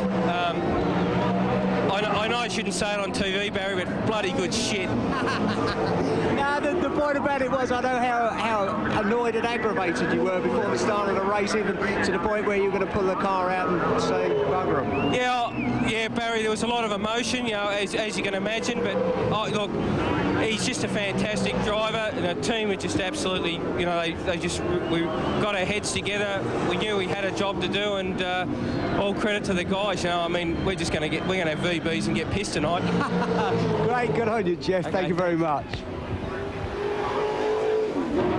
Well, Jeff Gretsch, a happy man. He said he was stressed big time last night in the hotel room after a very eventful day they had yesterday. It was a good day. Well, it was until we found out that Lowndes was excluded, but that is all forgotten now, that's for sure. We had a quick shot there earlier of Greg Murphy and Craig Lowndes driving side by side.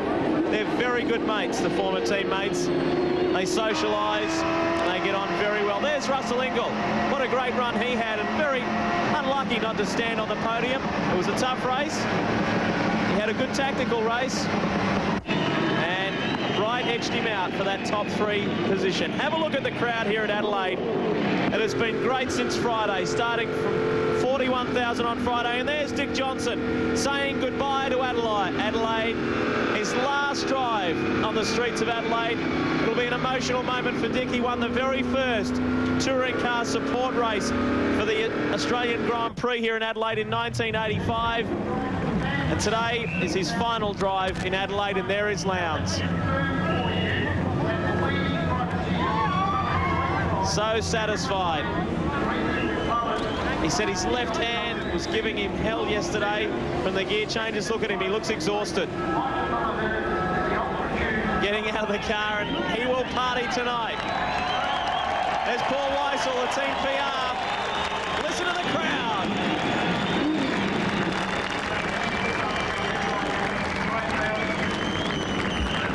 He's feeling the heat too, I tell you. These drivers will be very tired tonight. Just taking off the cool suit that only lasts for a certain amount of laps anyway. And they'll put a new one on. Well, there he is, Craig Lowndes. What a deserved winner of the inaugural Sensational Adelaide 500 on your Shell Helix race score. His good mate and wins driver Greg Murphy in for second, from another youngster, Jason Bright, who will stand on the podium. Russell Ingall for fourth, Stephen Richards fifth. Well done, Mark Noski. That is outstanding. Sixth, Larry Perkins seventh, and Jason Bargwanna, who came from 32nd to 8th. Glenn Seaton, Dick Johnson, finishing in the top 10 in his final race. Bow in the Cat Ford, a good effort. And top privateer Cameron McLean, well done. 12th, Smurden Parsons. We go all the way back to Darcy Russell in 22nd. Hard luck for Garth Tander after such a successful Saturday. 24th overall. Alan Heath, Mike Conway, Paul Radisich. Let's hope he's okay. Larkham retired early. So too did Scape, Longhurst, Faulkner and Nash. McDougall, Imrie, Brewer, all the way back to John Briggs in 39th. We'll be back with more right after this.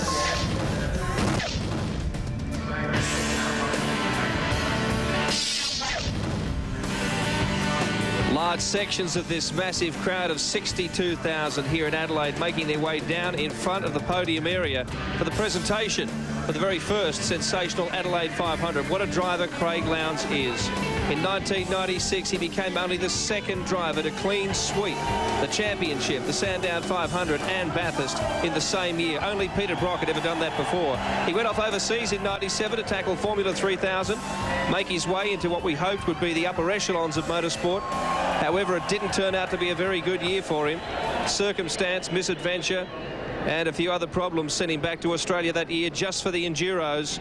He won one of those, that was at Sandown, then back with a vengeance last year to win the Shell Championship Series.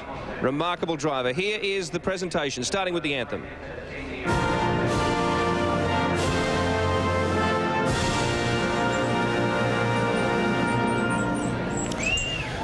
Well, they called it the Sensational Adelaide 500, and it certainly lived up to expectations. The government of South Australia, and indeed the people of South Australia, take a big bow because you've done us proud. The Adelaide Street Circuit is back in business. Wonderful moment in Australian motorsport. Let's get our heroes out here now. Third place in the Ford, Jason Bright.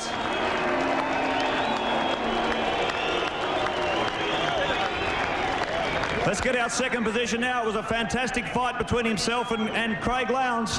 But put your hands together for the flying Kiwi, Greg Murphy.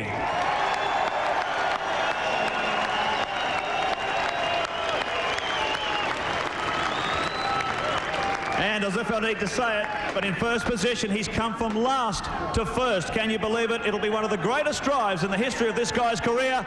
Craig Lowndes!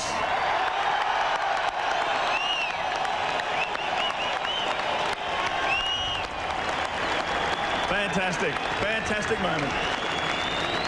Right now, I'd like to call on Roger Cook, the chairman of Adelaide Major Events, to make the award of the trophy to Jason Bright, the man who finished third today. It was a great struggle over the weekend, very fast in qualifying. Congratulations, Jason.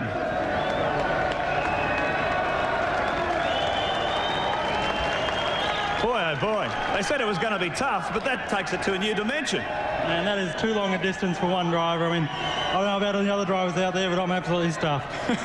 And that's coming from a young guy. Tell me, this weekend was all about strategy, really, wasn't it? Oh, for sure. The Pertec Falcon was really quick in qualifying. We put it on pole, we're back. And, you know, just looking forward to the rest of this year. I think we've got a really good car. And the new AU Falcon, I mean, it was very impressive. The fans were cheering it on. That thing's got a lot of potential for the future, by the look of it. Oh, for sure. You know, the guys in our team have done a great job. We're certainly behind the 8 ball at the start of this year, but we've only had 3 test days, and look what we've got already. Thanks to the Stone Brothers, Valvoline, Protector Auto Glass. It's just been a great race. Fantastic effort from Jason Bright, representing Ford. And a great drive in the Pertec Falcon. OK, right now I'd like to call on the Honourable Joan Hall, Minister for Tourism, to make the presentation to our second place driver today. And as you saw, it was an absolutely fantastic battle. 250 Ks, a real slogfest between Craig Lowndes and this guy, but he really did his team proud. Gibson Motorsport is back in business, and so is Greg Murphy.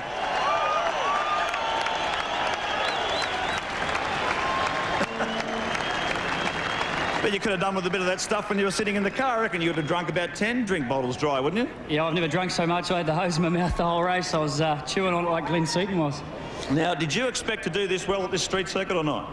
Well, we'd hope to, of course. We want to win these things every time we go out, and I just got to say, you know, the crew, what an awesome job. They've been working their butts off, and my Holden wins racing to Commodore's just come up trumps. Thanks to Fred Gibson, all the guys, thanks very much. I don't know what else to say. Thanks to everyone back home in New Zealand. I know you're watching, so this might be the only time you get to see us this year, but thanks for everything. And I'd just like to say, yeah, let's do it again. Oh, gee, I wouldn't say that, but I'll tell you what. That was a real struggle between you and Lowndes. That was just unbelievable. Watching your lap times, you were barely a tenth of a second apart. You were trying to close the gap to Craig, but you just couldn't do it. Yeah, I actually didn't know who was winning, and I was too scared to ask, because if I thought I was in the lead, I might have done something stupid. So I didn't bother asking, and I thought, well, there's Lowndes, he came out of the pits, I don't know how many laps beforehand. I thought, gee, that he might have done a stop. He could be in front, but I wasn't sure. And he did a sensational job. You've got to take our hats off to him, and I don't know why they split us up. Yeah, a lot of people are wondering that too. But I'll tell you the really good news from this moment. Although you were second across the line today, you now lead the Shell Championship Series. Put your hands together for Greg Murphy. Well, I I'd just like to thank my teammate Stephen Richards, because without him, I don't think I would have got my car going this good. He's an absolute legend, and I'm having a great time working with him, and Fred Gibson. Thanks a lot. Fantastic. Greg Murphy, put your hands together for the Flying Kiwi. Expect to see a lot of this man in 1999 and beyond. Okay, a big moment. John Olsen, the Premier of South Australia, the man behind putting this tremendous event together. Thank you very much. John will make the presentation to the overall winner today. We've seen a remarkable effort. Last to first, Craig Lowndes.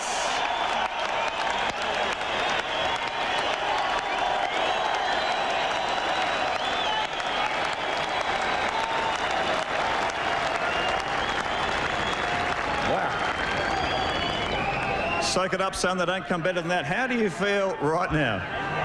On top of the world, I guess I'm pretty sore, but if yesterday was bad, today was worse. It was fantastic from the guys. Obviously did some great pit stop to Marble, Bridgestone and Holden. Thank you very much. And to all the guys, they did a fantastic job repairing after the last night. And obviously all the fans that couldn't wish for anything better. No shortage of support out there, but tell me, what was it like when you were sitting on the back position of the grid this afternoon with 250 kilometres ahead of you? You knew how tough it was to win this race from the front. You had to go and win it from the back. Well, really, I guess I just had to stay out of trouble, and I guess today was a lot harder than yesterday, and I just sort of, I guess, kept sipping on the Gatorade, and obviously, as I said, the guys did lightning pit stops, and I just sort of kept plugging away, and at the end, I've obviously come up in trumps, but again, I'd like to thank Adelaide for obviously putting on a fantastic event, and all the guys for coming up and supporting it. And I'll tell you what, they took 100 points away from you yesterday afternoon, but you've gained 200, so you've actually taken a step forward. Well, the 100 points is not yet resolved, so I'll be fighting that one now. Okay, so Lowndes is fighting him on the track and in the courtrooms, but soak it up. Craig Lowndes, an absolutely miraculous drive. And that brings to an end the Sensational 500. The only thing left is to spray the champagne, and I'm getting out of here.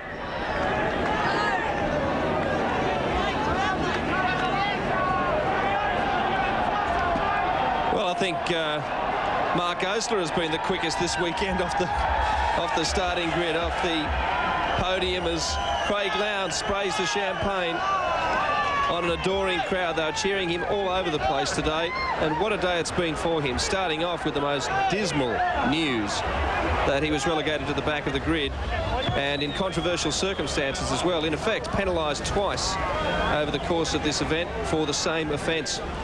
Jason Bright, Craig Lowndes and Greg Murphy, though, you're looking at young talent, men in their 20s, early 20s, the future of Australian and, of course, New Zealand motorsport in the case of Greg Murphy, but he spent a lot of his time and making his name in Australia. And the Mobile Holden racing team, well placed still for the Shell Championship Series, but Murphy, as Mark Osler pointed out, the man on the right of his screen, with the smaller trophy today, but the bigger share of points in the championship. Craig Lowndes has won the day. Greg Murphy will take a lead into Barbagallo for the next round. Remarkable stuff. Lots of drama still to come in the Shell Championship Series. We'll be back after the break to wrap it up.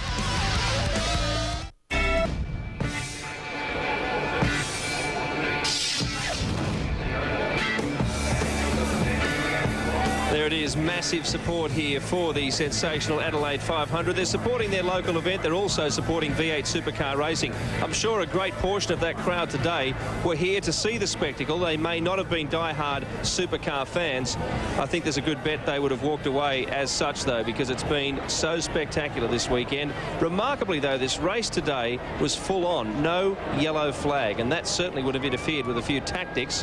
But one man who came up trumps, we'll talk to in just a moment, another of the young talents. He wasn't on the podium at the end, but he was after yesterday's blitz, and that was Garth Tander. As we take a look at the Whitman's Chocolates light ship, we'll go down to pit lane in the middle of all that crowd to have a chat with him. Greg Rust is there. What a sensational atmosphere it is down here, Garth Tander. This morning you were going into the second leg of the Sensational Adelaide 500. You were top of the point score. At the end of today's race, you're 10th. How are you feeling?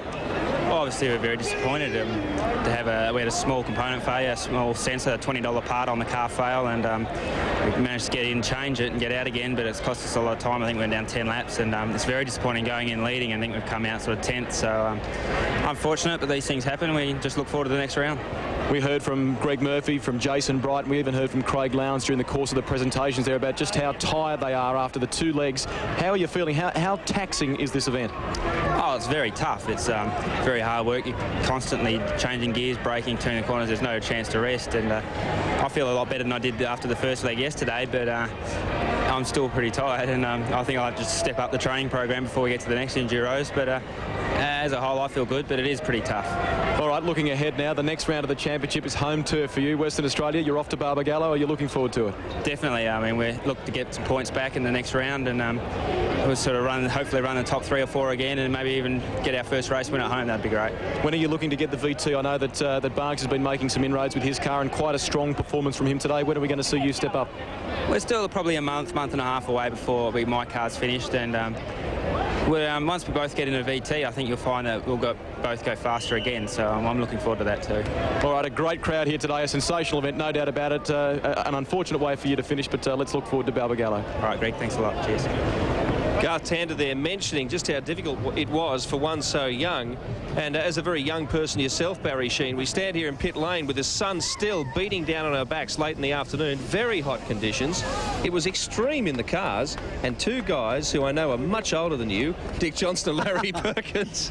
Barry told me to say that, by the way. But what a performance from those guys. Quite incredible, because when you hear young guys like Garth Tander and Jason Bright saying, boy, that was hard work, and poor old Paul Radisich gone to hospital because of exhaustion, John Faulkner and that, you've got to hand it to Larry and Dick, you know, because at the end of the day, they were, you know, DJ got out and went, oh, it's hot, you know, and Larry the same thing. That is remarkable. Trevor Ashby, of course, one of the great privateers, had a very strong weekend. He was sitting just behind us here in the pit garage. They were pouring water over him. In fact, all the drivers were in that situation, and terrific performance from all of them. Well, it gets so dangerous, you see, because you must hydrate yourself. You know, it doesn't matter whether you feel thirsty or not. You have to get the water into you, because it's very dangerous. Your core temperature gets very high, your thinking goes all blurry, and then, you know, finally you just collapse, you know. So I feel sorry for Paul Radisich, because I've done it. I think we all have at some stage of the game. Then you really step up your fitness program. Well, Greg Rust has Larry with him right now, I believe. Well, you're talking about Larry Perkins there, and just how tough and taxing this sort of event is on blokes like Dick Johnson and yourself. How are you feeling? I feel all right now, but gee, it was hot. It really was hot in the car, and a little bit in the middle I started to feel a bit worse for wear, but I come good somehow. I don't know how that happened, but I drank all my water. I know I had 4 litres of water I drank on board, and I feel all right now. My feet got very burnt off the pedals. You know, the throttle pedal is too hot, and I got a terribly sore foot off that. But other than that, I feel all right there. All right, a man who's campaigned Dunlop tyres for many, many years now. Of course, you're on Bridgestones. This is the 2nd round of the championship. How are you coming to terms with all that? The control tyre aspect is very, very good. There's not the slightest doubt about that. And yeah, Dunlop have been a very good supporter of mine for many years, and still are. And yeah, you still can't go past the Dunlop though. All right, Larry, best of luck in the next round of the championship. Yes. Larry Perkins, tough as leather, and it's been tough for a lot of the drivers, of course, this weekend. So much happening today. I think it's time we took a look back at the second 250 kilometres of this amazing 500. Lee Diffie, what a day, what a performance. Well, coming into it, Billy, we anticipated such a great weekend, and it hasn't let us down. Right from the word go, Seaton was looking good in the factory Ford, but it was Russell Ingall who got away to a great start. Cameron McLean was forced to do a stop-go penalty due to a rule infringement yesterday, but then it was Paul Romano who pushed too hard too early and pushed himself out of the race. He nailed Radisich on the inside there, but it was the enforcer who was storming on through. He overtook Garth Tander to take an early 2nd spot in the race. There's Seaton still ahead. McDonough and the Ultratune Commodore, one of the front-running privateers, had an early spin, but Craig Lowndes continued the charge. He had an early battle with Wynn's Commodore driver Stephen Richards, but nobody could stop the kid.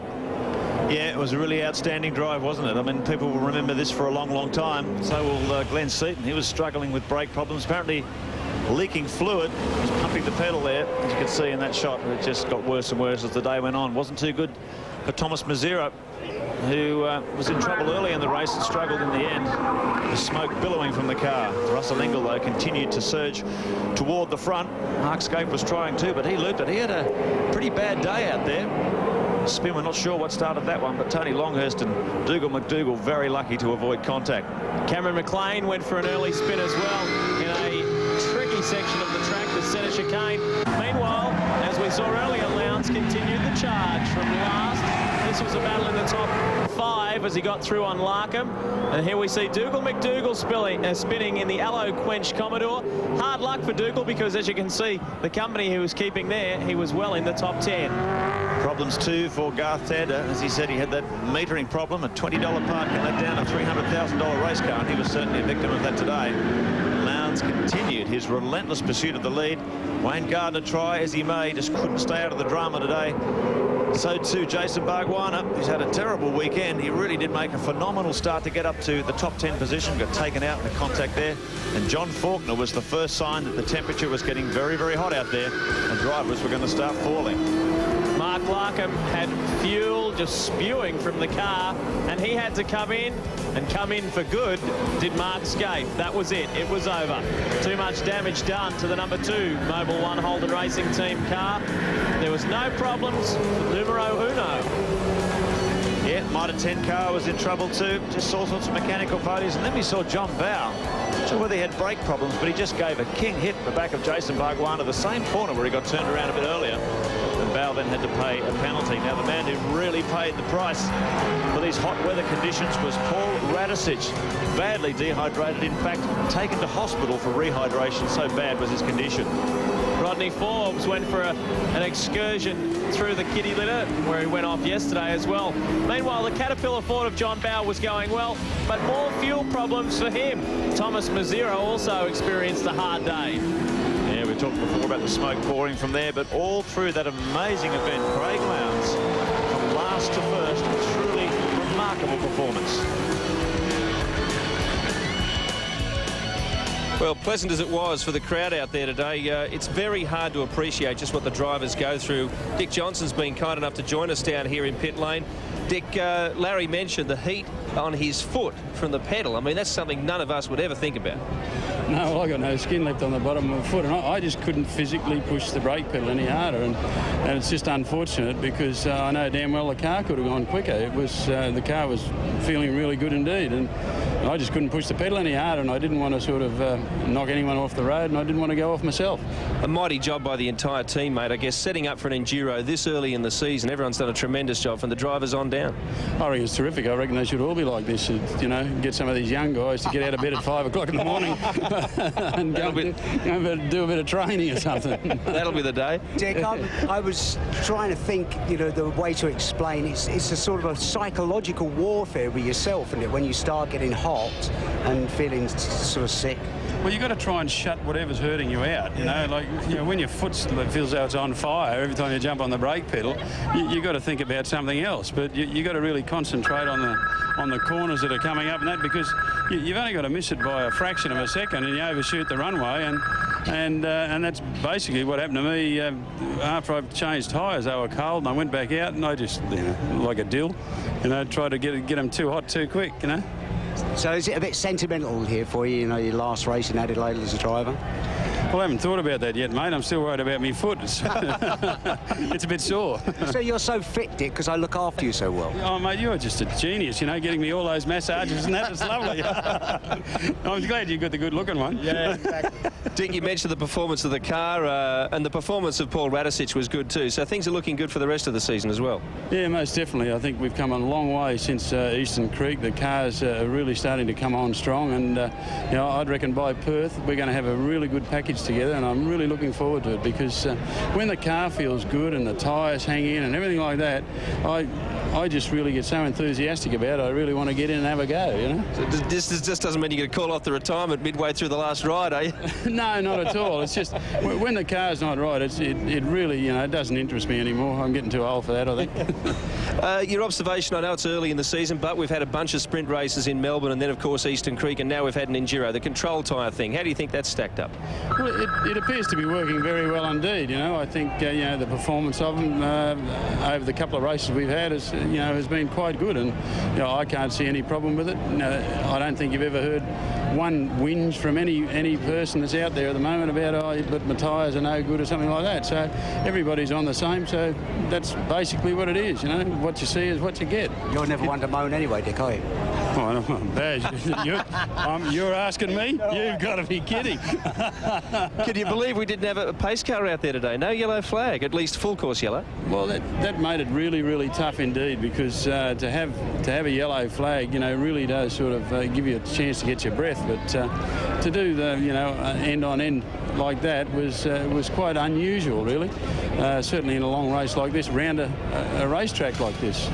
I thought it was going to happen in the first lap, which is a bit early, but I think one of the cars came through and nailed a couple of us going into the hairpin at the end of the old straight there. But other than that, it was quite uneventful in that respect. But it really showed who's who as far as fitness goes. I think there's a lot of guys out there who'll be feeling a bit tired, I think. Fair enough too. Congratulations, mate, in a top 10 performance, and best of luck for the rest of the season. We hope you'll enjoy the atmosphere here, and as they say goodbye to you. Well, mate, I tell you what, Adelaide people and the South Australian people need to be congratulated. This is the most magnificent event that I think that I've ever been to, and that includes Bathurst. Yeah, fair enough too. Well said. Dick Johnson there now, from a man who's seen so much in V8 supercar racing and of course motorsport in general, to a man who has a lot ahead of him in this sport. Cameron McLean is with Greg Rust. Well, Billy, he acquired one of Dick Johnson's racing cars last year, and he's driven it to really good effect here today. How are you feeling? Top privateer, congratulations. Thanks, Rusty. To put in a word, I probably feel like lying down and dying somewhere, mate. I thought yesterday was the hardest thing I've ever done, but yesterday's now the second hardest thing I've ever done. Today, the heat in the car and with no pace cars out there during the race, just had to keep going for the whole 78 laps. It was just incredible. An awesome step up for you to V8 supercar racing, and by gee, you've knocked on the door. You're telling some of the big boys here, hey, the Greenfield Mowers team, you're here to play. Yeah, it was fantastic. Like yesterday was a better result than we possibly expected, and today to finish 12th, yeah, it's not so bad. Like we had a stop-go early for an infringement yesterday, had a spin in the first chicane and came back 12th, so I can't complain about that after all the bad things that went wrong. How are you finding the Falcon? Oh, it's good. Every time I go out, I learn a bit more about the setup and how to fiddle with it and how to drive it correctly. And yeah, each time I go, I get more confident and the results get better. So we're looking forward to the next meeting. We know you've got a lot of supporters in Queensland, mate. Well done. Top privateer, fantastic effort. Thanks very much, Rusty. All right, we'll stay with this while we're here. And one man who's probably one of the fittest in the camp, Tony Longhurst. How are you feeling after that? 2 lots of 250 Ks. Well, I didn't finish the second race, but actually I did my power steering about 20 or 30 laps into the second race there, so it's a bit hard on the arms, but I feel actually brand new. I can't believe that I'm in such good nick. We were talking before with Dick Johnson there. This event today has taken its toll on the drivers. There's no two ways about that. John Faulkner, Paul Radisich, both of them suffering from heat exhaustion, or both of them virtually had to be carried away. Just how taxing is it on you? And if you weren't as fit as you are, how would it affect you? Yeah, but what they've got to do is he's got to start training 12 months ago. Like it's no use trying next, 1 week out from the event. You just got to run, swim, ride, and just put in the hours, so you carry that fitness with you. And I was having no problem at all today. Yesterday I got a bit of a headache, which I couldn't understand, but I think I was just stressed out because the car wasn't running fast enough. But I was having no troubles today, and they just got to do a bit more training. The headache factor may have been to do with the fumes. I know a lot of the drivers were complaining of fumes, not just from your own car, but from others out there on the circuit. Yeah, well, the way the track is, with the barriers, you've got a metre section that the fumes stay in, the hot air stays in there. It is very, very uncomfortable. But I was having a ball today until the power steering went. Best of luck for round 3. Thank you. Yes, one of the fittest men in Australian motorsport, Tony Longhurst, and there's a few fit men coming up in two-wheel action over the next 7 days on Network 10. Next weekend, two-wheel action takes over your television live from Phillip Island. The World Superbike Championship screams into action. Can the Aussies, Corser and Goddard, carry the flag and win at home? Plus, Mick Doohan kicks off his 6th World Title Challenge in Malaysia. Round 1 of the World Motorcycle Grand Prix. The 125 and 250 coverage immediately after Sports Tonight. Next weekend, your television screen will never be the same. All the action, all the time, all on your home of motorsport, Network 10.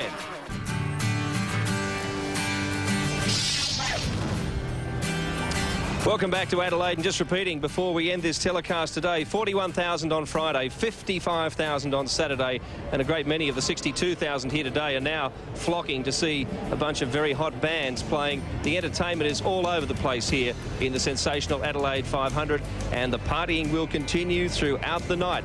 Not only has this been a great event for South Australia, for Adelaide, for V8 supercar racing, but it has set up a magnificent Shell Championship Series. Who would have thought that after the amazing performance performance of Craig Lowndes yesterday that he'd be busted from 240 points back to 140 and then lifting himself back to 340 today, but not enough to lead the big picture. Greg Murphy, incredible stuff. Russell Ingall is up there as well. Very consistent drive this weekend from him. Glenn Seaton also wasn't up the front much, but has done enough to stay in the top 3. And Craig Lowndes is still lurking there in the top 4. Jason Bright, Garth Tander, great young talents in Australian motorsport. We saw Tander on the podium yesterday. We saw Bright on the podium today. Mark Scaife down in 12th. Bit of a struggle for Craig Lowndes' Mobile Holden Racing teammate. And Dick Johnson soldiering on this weekend through the heat, the fumes and the haze. Marvellous stuff there. And it's great to see the old-timer performing well in his final ride in the Shell Championship Series and in V8 Supercar racing in general. Barry Sheen, looking back on the weekend, we've said a lot about the support here from the locals, the support from the drivers and teams. It's been 100%. Well, it's been quite incredible, really quite incredible, because it's an impossible act to follow, really, isn't it? Great motorsport to continue, though. We're going to try and follow it on Network 10 with two-wheel terrors, the Superbikes from Phillip Island next weekend. It is going to be a bumper Sunday for you because the 500s are also on the same day. That'll be on the new circuit in Malaysia, Sepang. The riders, I should say, are looking forward to that. We've seen enough of the drivers this weekend. Back to the drivers, though, for round 3 of the Shell Championship Series. Barbagallo, and reminding you, too, that there is a Saturday race at Barbagallo and then the action on Sunday. Fantastic stuff on what should be a marvellous season here at Motorsport on Network 10. We hope you've enjoyed the weekend here for the Sensational Adelaide 500. On behalf of all the crew, thanks for that, and we'll catch you next time.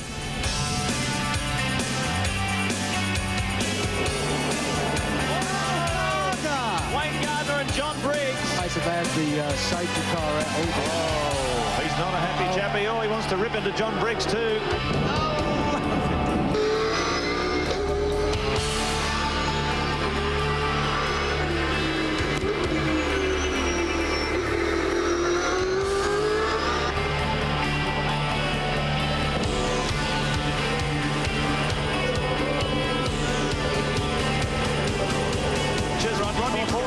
Again.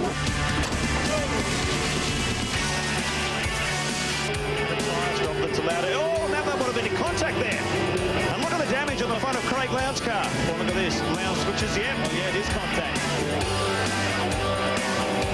And Puncho, wow, time right into the tyre wall, right on the racing line. A whole lot of cars going inside and seat. Nothing spectacular. One of the Mobile Holden Racing team cars like Lowndes. Look at the way he gathered up a full 360 and went Pike around the back. Here it is, real time, real speed. Oh, Dick Johnson. Tyre, oh, the wheels come off.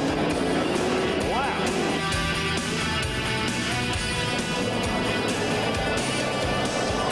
There's a spin by 7th Stephen Richards.